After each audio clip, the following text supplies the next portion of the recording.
നമസ്കാരം. ചോദ്യമുത്തരം പരിപാടിയിലേക്ക് എല്ലാ പ്രേക്ഷകർക്കും സ്വാഗതം. ചോദ്യമുത്തരം പരിപാടിയിലെ ഇന്നത്തെ നമ്മുടെ അതിഥി ഡോക്ടർ ബിജു രമേശ്. സ്വാഗതം ശ്രീ ബിജു രമേശ്. കഴിഞ്ഞ ദിവസം താങ്കളൊരു വാർത്താ സമ്മേളനം നടത്തി. ആ വാർത്താ സമ്മേളനത്തിൽ താങ്കൾ പറഞ്ഞൊരു കാര്യം, ഈ ബാർക്കോഴ ഇടപാടുമായി ബന്ധപ്പെട്ട് KM മാണിക്കെതിരായിട്ടുള്ള കേസുമായി ശക്തമായി മുന്നോട്ട് പോയാൽ ചില പ്രത്യുപകാരങ്ങൾ ചെയ്തു തരാമെന്ന് CPMന്റെ സംസ്ഥാന സെക്രട്ടറി കോടിയേരി ബാലകൃഷ്ണൻ താങ്കൾക്ക് വാഗ്ദാനം നൽകിയെന്നാണ്. ആ പ്രത്യുപകാരങ്ങൾ, ആ വാഗ്ദാനങ്ങൾ എന്തൊക്കെയായിരുന്നു? പ്രത്യുപകാരമൊന്നുമല്ല. അന്ന് ഈ ബാർക്കോഴ വിഷയം നമ്മൾ സംസാരിച്ച് പുറത്തു വന്നല്ലോ. പുറത്തു വന്നു കഴിഞ്ഞപ്പോഴത്തേക്കും പലരും ഇതിനകത്തുനിന്ന് മാറിപ്പോവുകയും മാറാനൊക്കെ ഇങ്ങനെ ചാഞ്ചാടി നിൽക്കുന്ന സമയമായിരുന്നു. അപ്പോൾ കോടിയേരി സാറുമായിട്ട് സംസാരിച്ചപ്പോൾ പറഞ്ഞു, നിങ്ങളിത് ഉറച്ചു നിൽക്കുകയാണെങ്കിൽ, തെളിയിക്കുകയാണെങ്കിൽ ഞങ്ങൾ ഭരണത്തിൽ വന്നാൽ ബാർ തുറന്നു തരും. അപ്പോൾ ഇത് നമ്മൾ തെളിയിച്ചു കഴിഞ്ഞാൽ തെളിയിക്കാനായിട്ട് നമുക്ക് ഇത് മാറാതെ നിന്ന് തെളിയിക്കുമെങ്കിൽ, കാര്യം എല്ലാവരും മാറി ഒലങ്ങി നിൽക്കുന്നു, മാറാതെ നിന്ന് തെളിയിക്കാൻ നിങ്ങൾക്ക് കഴിഞ്ഞാൽ ഞങ്ങൾ ഭരണത്തിൽ തിരിച്ചു വന്നാൽ തീർച്ചയായിട്ടും ഈ അഴിമതിയുടെ പേരിലാണ് നിങ്ങളുടെ ബാർ പൂട്ടിച്ചിരിക്കുന്നതെങ്കിൽ ഞങ്ങൾ തുറന്നു തരും എന്ന് ഉറച്ച് തന്നെയാണ് പറഞ്ഞത്. എന്നോടല്ല, എല്ലാവരും ഇതുമായി ബന്ധപ്പെട്ട ഞങ്ങളുടെ ബാർ അസോസിയേഷനിലെ ഭാരവാഹികളോടും പറഞ്ഞു. എല്ലാ ബാറുകളും തുറക്കുമെന്നുള്ള വാഗ്ദാനം അദ്ദേഹം നൽകുന്നു. ഈ കൂടിക്കാഴ്ച എവിടെ വെച്ച് നടന്നു? ആരൊക്കെയാണ് ഈ കൂടിക്കാഴ്ചയിൽ പങ്കെടുത്തത്? ഞാൻ ആദ്യം സംസാരിക്കുന്നത് എൻ്റെ പിതാവ് മരിച്ച അദ്ദേഹം വീട്ടിൽ വന്നിരിക്കുമ്പോഴാണ് ഈ വിഷയത്തെക്കുറിച്ച് സംസാരിക്കുകയും ആ സമയത്ത് പറയും ഞങ്ങളൊന്ന് ആലോചിക്കട്ടെ എന്ന് പറയുകയും അതിൻ്റെ അടിസ്ഥാനത്തിൽ ആലോചിച്ചതിന് ശേഷം അവർ. പക്ഷേ നിങ്ങളൊരു കൂടിക്കാഴ്ച നടത്തുന്നുണ്ട്, അത് ആരുടെ വീട്ടിൽ വെച്ചായിരുന്നു? ആരൊക്കെ പങ്കെടുത്തു ബിജു രമേശ്? ഇപ്പോൾ ഏതായാലും കോടിയേരി ബാലകൃഷ്ണനെതിരെ താങ്കൾ വ്യക്തമായിട്ടുള്ള ഒരു ആരോപണം ഉന്നയിച്ചിരിക്കുന്ന സ്ഥിതിക്ക് അതിൻ്റെ സാഹചര്യങ്ങൾ കൂടി പറയാമല്ലോ. അഴിമതിയുടെ പേരിലാണല്ലോ ഇത് പൂട്ടുന്നത്. ഇത് അഴിമതിയാണെന്നതിൻ്റെ പേരിലാണ് നിങ്ങളുടെ ബാറുകൾ പൂട്ടിയിരിക്കുന്നതെങ്കിൽ ഈ ബാറുകൾ മുഴുവൻ ഞങ്ങൾ അധികാരത്തിൽ വന്നാൽ തുറന്നു തരും.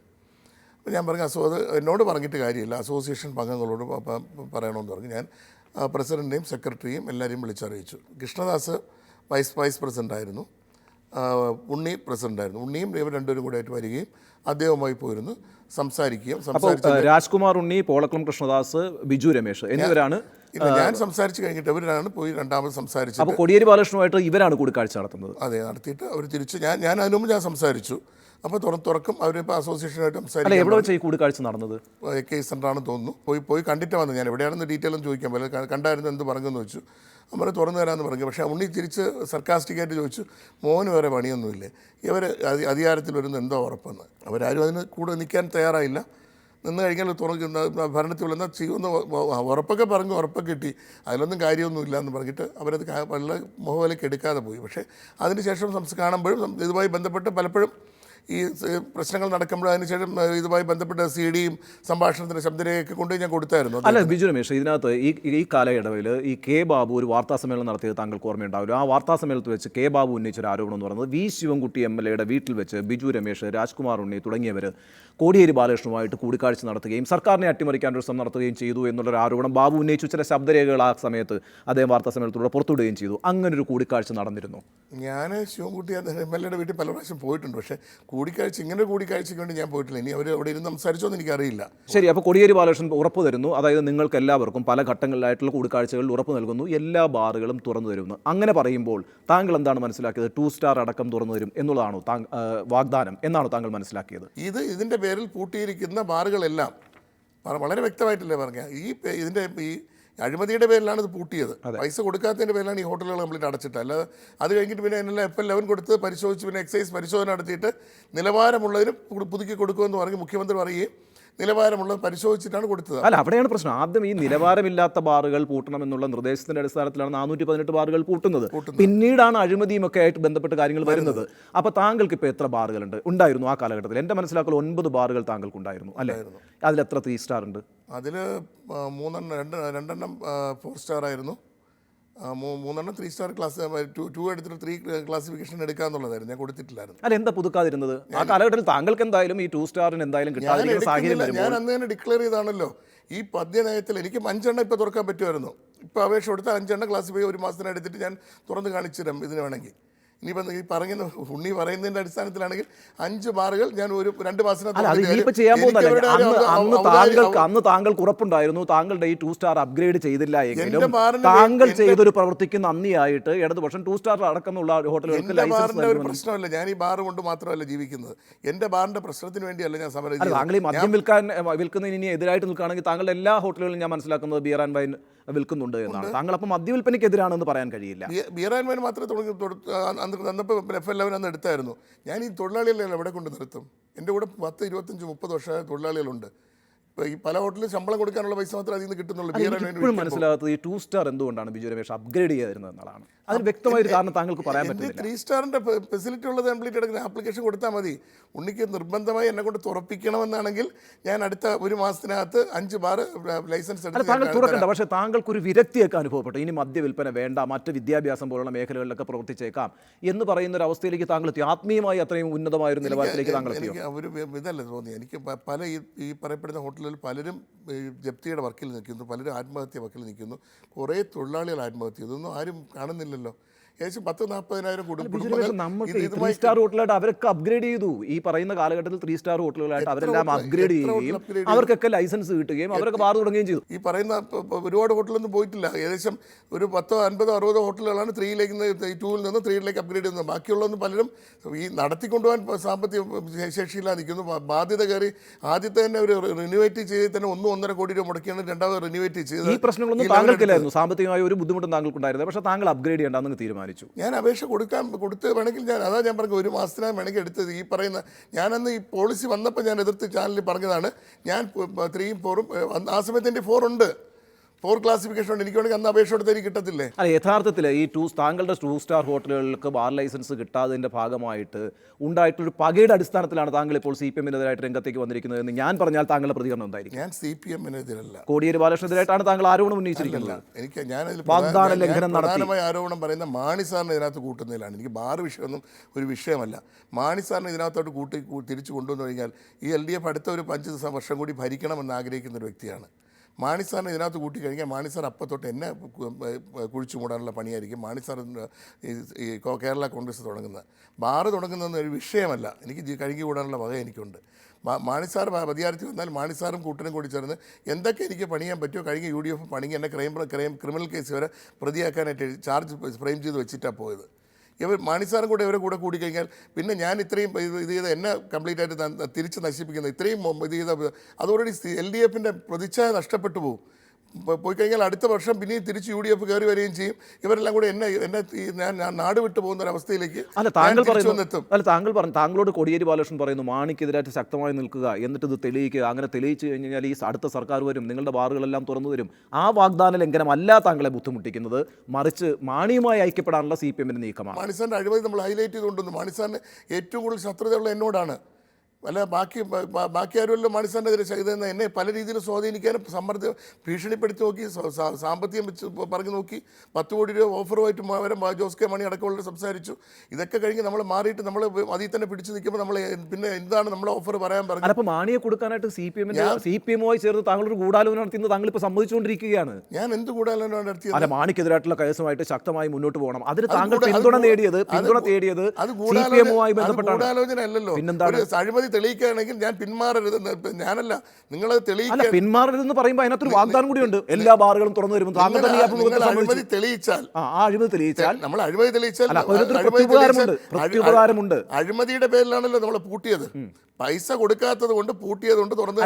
ഇപ്പം CPM-നെ പോലെ വളരെ ധാർമ്മികതയുള്ളൊരു പാർട്ടി, നൈതികതയിൽ ഉറച്ചിരിക്കുന്ന ഒരു പാർട്ടി എന്തിനാണ് ഒരു വാഗ്ദാനം തരുന്നത്? നിങ്ങളോട് പറയണം, ബിജു രമേശ് ഈ അഴിമതി നിങ്ങൾ തെളിയിക്കണം, അത് പൊതുസമൂഹത്തിന്റെ ആവശ്യമാണ് എന്ന് മാത്രം പറഞ്ഞാൽ മതി. അതിന്റെ കൂട്ടത്തിൽ ഞങ്ങൾ തിരിച്ചു വരുമ്പോൾ ബാറുകളെല്ലാം തുറന്നു തരാമെന്ന് പറയേണ്ട കാര്യം അവിടെയാണ് ഗൂഢാലോചന. അത് ഞാൻ മാത്രമല്ലോ, അസോസിയേഷനോടല്ലേ പറഞ്ഞത്. അല്ല, ആരോട് പറഞ്ഞാലും അതിൽ അസോസിയേഷൻ ഭാരവാഹികൾക്ക് നിങ്ങളിത് തെളിയിക്കുകയാണെങ്കിൽ ഞങ്ങൾ തിരിച്ചു വന്ന കാര്യം സാമ്പത്തികത്തിൻ്റെ പേരിലാണല്ലോ ഇത് പൂട്ടിയത്.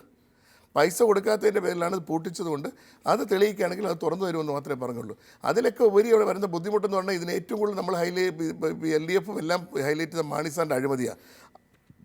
ആ മാണി സാറിനെ തിരിച്ച് കൈകോർത്ത് പിടിച്ചുകൊണ്ട് ഭരണത്തിലേക്ക് കൊണ്ടുവരികയാണെങ്കിൽ അത് എന്നെ സംബന്ധിച്ചിടത്തോളം അത് മാനസികമായിട്ട് ഒരിക്കലും ഉൾക്കൊള്ളാൻ കഴിയാത്തൊരു ബുദ്ധിമുട്ടിലേക്ക് വരും. അത് തിരിച്ച് തന്നെ മറ്റ് എല്ലാ തലങ്ങളിലേക്കും നമ്മളെ നശിപ്പിക്കുന്ന ഒരു തലത്തിലേക്ക് കാര്യങ്ങൾ കൊണ്ടുവന്നെത്തിക്കുക. എനിക്ക്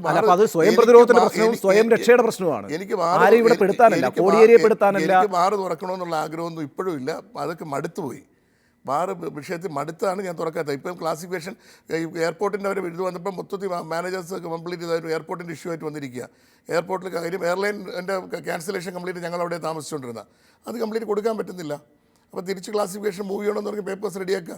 അതേസമയത്ത് ഇത് വരുന്ന സമയത്ത് എനിക്ക് 3 എണ്ണത്തിൻ്റെ ക്ലാസിഫിക്കേഷൻ കിടപ്പുണ്ട്, തുറക്കാമായിരുന്നു, തുറന്നില്ലല്ലോ.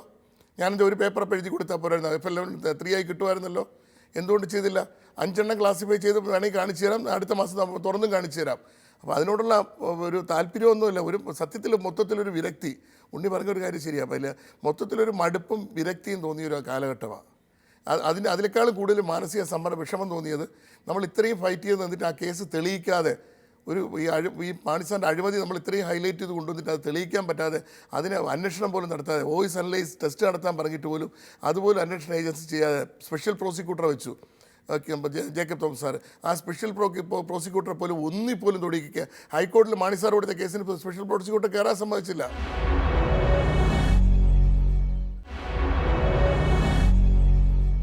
രമേശ് ചെന്നിത്തല ആഭ്യന്തരമന്ത്രിയായിരിക്കുമ്പോൾ നടത്തിയ അന്വേഷണമായിരുന്നു ശക്തമായിരുന്നു, അതോ ഇപ്പോൾ LDF വന്നതിന് ശേഷം നടന്ന അന്വേഷണമാണ്? എന്താണ് ബിജു രമേശിന്റെ അഭിപ്രായം? ഇപ്പോൾ ഒരു അന്വേഷണം നടക്കുന്നില്ല. അപ്പോൾ യഥാർത്ഥത്തിൽ അപ്പോൾ ഒരു ആരെയും വിളിച്ച് മൊഴിയെടുക്കുന്നില്ല. കോടതി തന്നെ പറഞ്ഞു, നിങ്ങൾ ആ കൊടുത്തിരിക്കുന്ന ഡിവൈസിലുള്ള ശബ്ദം ആരുടേതൊക്കെയാണെന്ന് നിങ്ങൾ അനലൈസ് ചെയ്യാൻ പറഞ്ഞിട്ട് 1 വർഷമായി. ഇതുവരെ ആ ശബ്ദം അനലൈസിങ് ടെസ്റ്റ് നടത്തുകയോ അവരുടെ ശബ്ദമാണോ എന്ന് പരിശോധിക്കുകയോ. ഈ ജേക്കബ് തോമസ് വിജിലൻസിന്റെ ഡയറക്ടറായിട്ട് ചുമതലയേറ്റിരുന്നല്ലോ. ഈ സർക്കാർ വന്നപ്പോൾ തന്നെ അദ്ദേഹത്തിന് ചുമതല കൊടുത്തിരുന്നു. 9 മാസം അദ്ദേഹം ആ ചുമതല നിൽക്കുകയുണ്ടായിരുന്നു. എത്ര സമയം വേണമായിരുന്നു ഈ കേസ് തെളിയിക്കാൻ? അദ്ദേഹത്തിന് ഒരു പൂർണ്ണ സ്വാതന്ത്ര്യം കൊടുത്തിരുന്നു എന്നാണ് പിണറായി വിജയൻ അടക്കമുള്ള ആളുകൾ പറഞ്ഞിരുന്നത്. 1 ഇഞ്ച് മുന്നോട്ട് പോകാൻ കഴിഞ്ഞിരുന്നില്ലല്ലോ. എന്തുകൊണ്ടാണ് സംഭവിച്ചത്? എനിക്കറിയില്ല. എന്തോ രാഷ്ട്രീയ സമ്മർദ്ദമായിരിക്കാം, അല്ലെങ്കിൽ അത് മുന്നോട്ട് പോകണ്ടെന്ന് ആരെങ്കിലും നിർദ്ദേശമുണ്ടോ? അപ്പോൾ ഈ സർക്കാർ അധികാരത്തിൽ വന്ന നിമിഷം മുതൽ തന്നെ മാണിയെ സംരക്ഷിക്കാനായിട്ട് പിണറായി വിജയനും കോടിയേരി ബാലകൃഷ്ണൻ തീരുമാനിച്ചു എന്നാണോ ബിജു രമേശ് പറയുന്നത്? ആരതിനകത്ത് തീരുമാനിച്ചു എന്നുള്ള അറിയാത്തവരുടെ പേര് ഞാനങ്ങനെ പറയുന്നത്. ഈ വിജിലൻസ് സംഭവം ഇത് മുന്നോട്ട് പോകും, കേസ് അന്വേഷണം മുന്നോട്ട് പോയില്ല. ഒരു അർത്ഥത്തിലും മുന്നോട്ട് പോകാതെ നിൽക്കുന്നത് വളരെ ഈ ജനങ്ങളോട് തന്നെ മറുപടി പറയാൻ കഴിയാത്തൊരവസ്ഥയിലേക്കാണ് ഗവൺമെൻറ് ആ കാര്യത്തിൽ നിൽക്കുന്നത്. കാര്യം ജനങ്ങൾ ഇതിൽ ഏറ്റവും കൂടുതൽ ഹൈലൈറ്റ് ചെയ്ത്, ഇലക്ഷനിൽ ഹൈലൈറ്റ് ചെയ്ത ഇവരുടെ UDFൻ്റെ അഴിമതികളാണ് ഏറ്റവും കൂടുതൽ ഹൈലൈറ്റ് ചെയ്തത്. ആ അഴിമതികൾ തെളിയിക്കുമെന്നുള്ള പ്രതീക്ഷ ഒരുപാട് ജനങ്ങളുടെ മനസ്സിലുണ്ട്.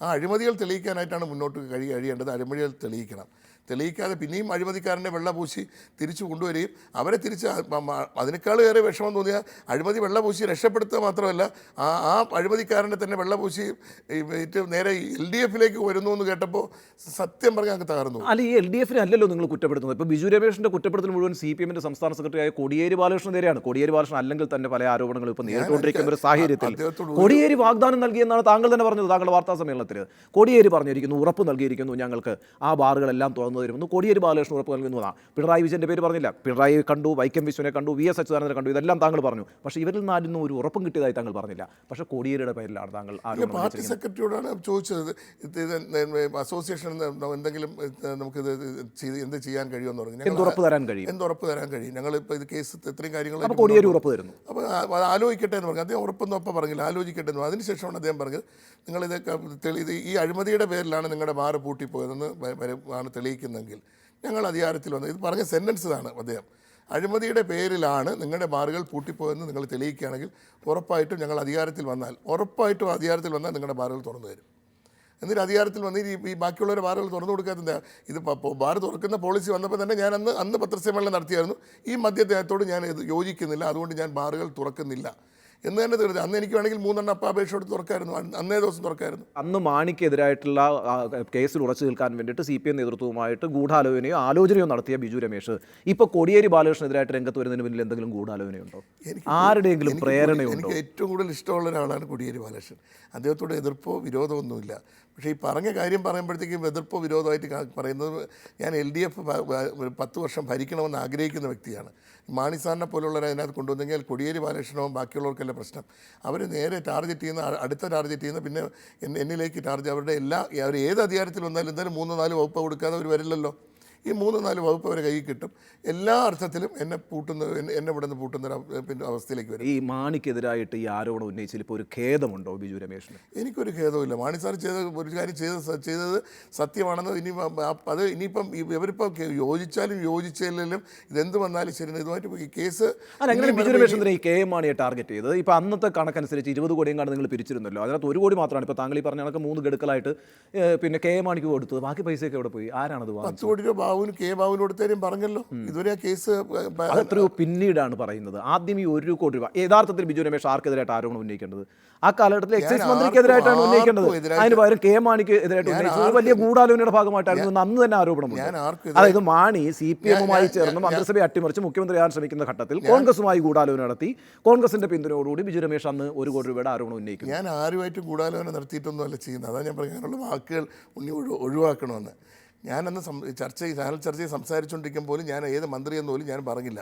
ഞാൻ പറഞ്ഞ ഒരു ക്യാബിനറ്റിൽ പൈസ 5 കോടി ഒരു മന്ത്രി ആവശ്യപ്പെട്ടു, കൊടുക്കാത്തത് കൊണ്ട് 1 കോടിയാണ് കിട്ടിയുള്ളൂ, ബാക്കി കിട്ടാത്തതിൻ്റെ പേരിലാണ് അദ്ദേഹം ഫയൽ പഠിച്ചില്ല എന്ന് പറഞ്ഞ് മാറ്റിവെക്കുകയും പിന്നെ VM സുധീരൻ ഇടപെടുകയും മുഖ്യമന്ത്രി കത്ത് കൊടുക്കുകയും പുതുക്കണ്ട എന്ന് പറയുകയും ചെയ്തതിൻ്റെ പേരിലാണ് ഈ ബാറുകളുടെ പ്രശ്നം അടങ്ങിപ്പോയത് എന്ന് പറഞ്ഞപ്പോൾ ആ കോമ്പയർ ചെയ്തുകൊണ്ടിരുന്ന കുട്ടിയാണ് പറഞ്ഞത്. ഞാൻ പറയുകയാണ് അപ്പോൾ പത്രക്കാർക്ക് തന്നെ അന്ന് വ്യക്തമായ ഒരു ധാരണ ഉണ്ടായിരുന്നു അന്ന് ഈ ക്യാബിനറ്റിനകത്ത് നടന്ന ചർച്ചകളെ കുറിച്ച്. അല്ല, അതൊക്കെ അറിയാം. രണ്ട് ആരോപണങ്ങളാണ് ബിജു രമേശ് രണ്ട് ആരോപണങ്ങളാണ് ബിജു രമേശ് നേരിടുന്നത്. ഒന്ന്, UDF വിടാനായിട്ട് പിന്നെ KM മാണി മുന്നോട്ട് വെച്ചിട്ടുള്ള ഒരു കാര്യം എന്ന് പറയുന്നത് അവരുടെ ചരൽക്കുന്ന് പ്രമേയത്തിൽ തന്നെ പറയുന്നുണ്ട്, കോൺഗ്രസ് ആണ് തനിക്കെതിരെ ഗൂഢാലോചന നടത്തിയത്. അങ്ങനെയാണെങ്കിൽ കോൺഗ്രസുമായി ചേർന്ന് ബിജു രമേശാണ് ആദ്യഘട്ടത്തിൽ KM മാണിക്കെതിരെ ഗൂഢാലോചന നടത്തിയത്. അതിൻ്റെ 2ാം എപ്പിസോഡ് എന്ന് പറയുന്നത് 2 സ്റ്റാർ അടക്കമുള്ള ഹോട്ടലുകൾക്ക് പ്രത്യേകിച്ച് താങ്കളുടെ 5 ഹോട്ടലുകൾക്ക് ബാർ ലൈസൻസ് കിട്ടാത്തൊരു സാഹചര്യം വന്നപ്പോൾ താങ്കൾ CPM-നും എതിരായിട്ട് തിരിഞ്ഞിരിക്കുന്നു. അപ്പോൾ വേറൊരു ഗൂഢാലോചന നടക്കുന്നു. ഇതാണ് താങ്കൾ ഇപ്പോൾ നേരിട്ടുകൊണ്ടിരിക്കുന്ന. ഞാൻ ബാർ ലൈസൻസ് കിട്ടിയെന്ന് ഞാൻ തുറക്കില്ലെന്ന് ആദ്യം പറഞ്ഞല്ലോ. പിന്നെന്താ ഞാൻ ഇതിനുവേണ്ടി കൂടുതലാണ് നടത്തണേ? ഞാനിതിനു മുമ്പ് 3 എനിക്ക് തുറക്കാൻ ക്ലാസിഫിക്കേഷൻ ഉണ്ടായിരുന്നിട്ട് പോലും ഞാൻ അടിയന്തര പ്രേരണ ഈ കോടിയേരിക്കെതിരായിട്ട് ഇപ്പൊ രംഗത്ത് വരാനുള്ള അടിയന്തര പ്രേരണ ഈ 2 സ്റ്റാറുകളുടെ കണ്ണുനീരുകൾ കഴിഞ്ഞ 1.5 വർഷമായിട്ട് നമ്മൾ കണ്ടുകൊണ്ടിരിക്കുകയാണ്.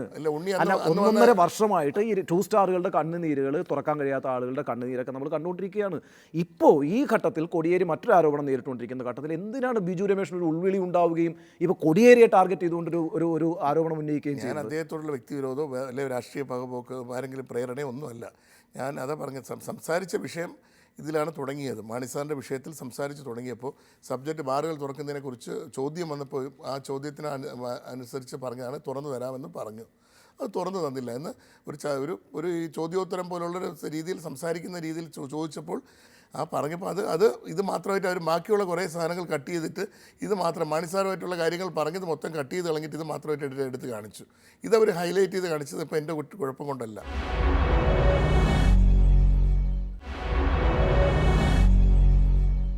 അല്ല, എന്താ താങ്കളുടെ ഒരു ഫീഡ്ബാക്ക്? KM മാണി എന്തായാലും ഇടതുപക്ഷത്തിൽ എത്തുമോ? CPM അങ്ങനെ ഒരു ധാരണയിൽ KM മാണിയുമായിട്ട് എത്തുമെന്നൊരു ഫീഡ്ബാക്ക് ഉണ്ടോ? അങ്ങനെ ഒരു ഫീഡ്ബാക്കിൻ്റെ അടിസ്ഥാനത്തിലായിരിക്കുമല്ലോ, കൃത്യമായ ധാരണയുടെ അടിസ്ഥാനത്തിലായിരിക്കുമല്ലോ താങ്കൾ എന്തായാലും ഇപ്പം തന്നെ ഒരു ചെക്ക് വെച്ചത്. അതെ, എനിക്ക് അതിനകത്തു നിന്നുള്ള ഈ ഒരു മൂവ്മെൻറ്റ് നടക്കുന്നതായിട്ട് വളരെ ശക്തമായി മൂവ്മെൻറ്റ് നടക്കുന്നതായിട്ട് മാധ്യമങ്ങളൊക്കെ പറയുന്നു. എൻ്റെ ചോദ്യം, പാർട്ടിക്കകത്ത് നിന്ന് CPM-നകത്ത് നിന്ന് താങ്കൾക്ക് ഏതെങ്കിലും തരത്തിലുള്ള ഇൻഫർമേഷൻസ് ഇക്കാര്യത്തിൽ കിട്ടുന്നുണ്ടോ, പിന്തുണ കിട്ടുന്നുണ്ടോ? നമ്മൾ ഇത്രയും ചർച്ചകൾ ഇപ്പോൾ ഒരു 2 ദിവസം വന്നല്ലോ. ഈ വന്നതിൻ്റെ അടിസ്ഥാനത്തിൽ തന്നെ ഇപ്പോൾ 9 സംസ്ഥാന സെക്രട്ടറിമാർ വിയോജിപ്പ് പറഞ്ഞു. അപ്പോൾ നമ്മൾ ഉദ്ദേശിച്ച കാര്യങ്ങൾ ജില്ലാ സെക്രട്ടറിമാർ മുമ്പ് ജില്ലാ സെക്രട്ടറിമാർ എതിർപ്പ് പറഞ്ഞിട്ടാണ് അറിയാൻ കഴിഞ്ഞത്. അപ്പോൾ നമ്മൾ ഉദ്ദേശിക്കുന്ന കാര്യങ്ങൾ ഇപ്പോൾ ഉദ്ദേശിക്കുന്ന സ്ഥലത്തെത്തി എന്നുള്ളതിൽ സന്തോഷമുണ്ട്. മാണി സാറിന് LDF-ലേക്ക് എടുക്കുന്നതിൻ്റെ വാതിൽ ഏകദേശം അടങ്ങി. അത് അടയ്ക്കാൻ ഒരു പരിധിവരെ കഴിഞ്ഞു എന്നുള്ളതിൽ എനിക്ക് ചാരിതാർത്ഥ്യമുണ്ട്. കാര്യം മാണി സാർ ഇപ്പോൾ തുറന്ന വാതിലിലൂടെ അകത്ത് വളരെ സ്വതന്ത്രമായി കയറി വരാനിരിക്കുകയായിരുന്നു. ഞാനിത് മാധ്യമങ്ങളിൽ പറഞ്ഞതിൻ്റെ അടിസ്ഥാനത്തിൽ ഈ വിഷയം ചർച്ച ചെയ്യപ്പെടുകയും സംസ്ഥാന കമ്മിറ്റിയിൽ ചർച്ച ചെയ്യപ്പെടുകയും 9 ജില്ലാ സെക്രട്ടറിമാരെ എതിർക്കുകയും ചെയ്യുന്നുള്ള കൃത്യമായ ഫീഡ്ബാക്ക് ബിജു രമേശിനുണ്ട്. അതുകൊണ്ട് ആ അധ്യായം അടഞ്ഞു എന്നാണ് താങ്കൾ വിചാരിക്കുന്നത്? ഈ അധ്യായം അതായിരുന്നു താങ്കളുടെ CPI-യും അത് ശക്തമായി എതിർത്തുകൊണ്ട് സ്റ്റേറ്റ് സെക്രട്ടറി അത് ശ്രീ കാനം രാജേന്ദ്രൻ വളരെ നിലപാട് വ്യക്തമാക്കി കഴിഞ്ഞു. അപ്പോൾ അതുകൊണ്ട് ഞാൻ ഉദ്ദേശിച്ച എൻ്റെ ഗോള് അടിച്ചു. ഞാൻ ഇപ്പോഴും വിജയിച്ചു. മുമ്പ് തന്നെ UDF-നെ താങ്കൾ തെറിപ്പിച്ചു കഴിഞ്ഞു. ഇപ്പോൾ LDF-നോടും താങ്കൾ നേരിട്ട് ഏറ്റുമുട്ടിക്കൊണ്ടിരിക്കുകയാണ്. ബിജു ആകെ ഒരു പ്രതിസന്ധിയിലായി പോലും. ഞാൻ LDF-ന്റെ ഏറ്റുമുട്ടുന്നു. അല്ല, ഇപ്പോൾ കോടിയേരി ബാലകൃഷ്ണനെതിരായിട്ട് തന്നെയാണല്ലോ ആരോപണങ്ങളൊക്കെ ഉന്നയിച്ചിരിക്കുന്നത്. ഫലത്തിൽ അങ്ങനെയാണ് അത് വന്നിരിക്കുന്നത്. ഞാൻ LDF-ന്റെ വെൽവിഷറാണ്. അപ്പോൾ LDF-നെ ഇപ്പോൾ സത്യത്തിൽ LDF-നെ വലിയൊരു ഇതിൽ നിന്ന് രക്ഷിക്കാൻ എനിക്ക് താങ്കൾ അഭയമായി കണ്ട ADMK-ക്ക് കേരളത്തിൽ ഒരു പ്രസക്തിയില്ല. ആ പാർട്ടി തന്നെ അവിടെ 2ആയിട്ട് പിരിയുകയും ചെയ്തിരിക്കുകയാണ്. അപ്പോൾ എവിടെയാണ് ഇനി ബിജുവിൻ്റെ ഒരു സ്പേസ്? ഇല്ല, LDF ഇവിടെ സേഫായിരിക്കണമെന്ന് എനിക്ക് ആഗ്രഹമുണ്ട്. മാണി സാറിനെ ഇതിനകത്ത് കൊണ്ടുവന്നു കഴിഞ്ഞാൽ കാര്യം LDF അടുത്തൊരു ഘട്ടം കൂടി ഭരിക്കണമെന്ന് ഏറ്റവും കൂടുതൽ നിങ്ങളെക്കാളും LDF-നെക്കാളും ആഗ്രഹിക്കുന്നത് ഞാനാണ്. കാര്യം എനിക്ക് എൻ്റെ ജീവിതം തീരുന്നത് വരെ LDF ഇരുന്നാൽ കൊള്ളായിരുന്നു. UDF എന്ന് വന്നാൽ എനിക്ക് പ്രതീക്ഷ എനിക്ക് UDF-ലുണ്ട്. ഏത് ടാർഗറ്റ് നമ്മൾ പ്രതീക്ഷിക്കാത്ത രീതിയിലൊക്കെ നേരത്തെ തന്നെ ഒരു ക്രൈംബ്രാഞ്ചിനെ കൊണ്ട് എനിക്കെതിരെ ഒരു കേസ് ഫ്രെയിം ചെയ്ത് വ്യാജമായ ഒരു കേസ് ഫ്രെയിം ചെയ്ത് എന്നെ അറസ്റ്റ് ചെയ്യാനുള്ള എല്ലാം റെഡിയാക്കി വെച്ചേക്കായിരുന്നു. അപ്പോൾ ആ രീതിയിൽ എന്തും എന്നെ അകത്താക്കാൻ വേണ്ടി അവർ ചെയ്യുമെന്നുള്ള കാര്യത്തിൽ എനിക്ക് പ്രതീക്ഷയുണ്ട്. കാര്യം ഞാൻ ഒരുപാട് ഫേസ് ചെയ്തതാണ്. കഴിഞ്ഞ UDF ഇരിക്കുമ്പോൾ എത്ര പ്രാവശ്യം ഞാൻ എതിരാക്കിയില്ല. താങ്കൾ എന്നെ എതിരാക്കാതെ ഞാൻ CPM-ന്റെ അനുഭാവിയാണ്, എന്നെ എതിരാക്കാതെ. അല്ല, ഇപ്പോൾ താങ്കൾ നടത്തിയ പ്രസ്താവനയുടെ അടിസ്ഥാനത്തിൽ 9 ജില്ലാ സെക്രട്ടറിമാർ ആ പാർട്ടിയുടെ പ്ലാനിനെതിരായിട്ട് സംസ്ഥാന കമ്മിറ്റിയിൽ തിരിഞ്ഞു എന്നൊക്കെയാണല്ലോ പറയുന്നത്. എനിക്ക് അനുകൂലിച്ച് സംസാരിക്കല്ലേ ചെയ്തത്. അത് വലിയ അപകടമല്ലേ? ഞാൻ ഇപ്പോൾ കോടിയേരി പിണറായിയൊക്കെ ആഗ്രഹിക്കുന്ന ഒരു മൂവിന് എതിരായിട്ട് ബിജു രമേശ് പുറത്തു നടത്തിയ പ്രസ്താവനയിൽ ആ പാർട്ടിക്കുള്ളിൽ പ്രശ്നമായിട്ടുണ്ടെങ്കിൽ ഞാൻ പറഞ്ഞ ഒരു സംരക്ഷണവും താങ്കൾക്ക് കിട്ടാൻ പോകുന്നില്ല അവിടെ നിന്നും. ഞാൻ പറഞ്ഞ എതിർപ്പുണ്ടാവുകയും ചെയ്യും. ഞാൻ പറഞ്ഞ ശരിയാണെന്നാണ് കൂടുതൽ അപകടത്തിൽ ബിജു രമേശ് പെട്ടുവെന്ന് എനിക്ക് സംശയം. ഇല്ല, ഞാൻ പറഞ്ഞത് ശരിയാണ് എന്നാണ് പാർട്ടിക്കകത്ത് അവസാനം ഭൂരിപക്ഷം ആൾക്കാരും പറഞ്ഞത്. ഞാൻ പറഞ്ഞത് അതിന് അങ്ങനെയാണെങ്കിൽ മാണി സാറിനെ അവർ എടുക്കുമ്പോൾ ഞാൻ പറയാം LDF എന്നെ തള്ളിയെന്ന്. മാണി സാറിനെ എപ്പോൾ എടുക്കുമെങ്കിൽ അപ്പോൾ എന്നെ തള്ളിയെന്ന് ഉണ്ണി പറയുന്നത് ശരിയാണ്. പക്ഷേ മാണി സാറിനെ എടുക്കാത്തിടത്തോളം കാലം ഞാൻ പറഞ്ഞതാണ് ശരിയെന്നുള്ളതാണ് പാർട്ടിയുടെ തീരുമാനമായിട്ട് കണ്ടുകൊള്ളുക. അത് തന്നെ തീരുമാനമായിട്ട് വരുള്ളൂ. മാണി സാറിന് 100% എടുക്കില്ല. എടുക്കുമെന്നുള്ള വക്കിലായിരുന്നു നിന്നത്. ആ വക്കിൽ നിന്ന് പോയി. ഇപ്പോൾ ആ അധ്യായം ഏകദേശം അടഞ്ഞു. ആ അടയ്ക്കാനായിട്ട് എനിക്ക് കഴിഞ്ഞു എന്നുള്ളതിൽ എനിക്ക് വളരെയേറെ സന്തോഷമുണ്ട്. വളരെയധികം നന്ദി ബിജു. ഓക്കെ.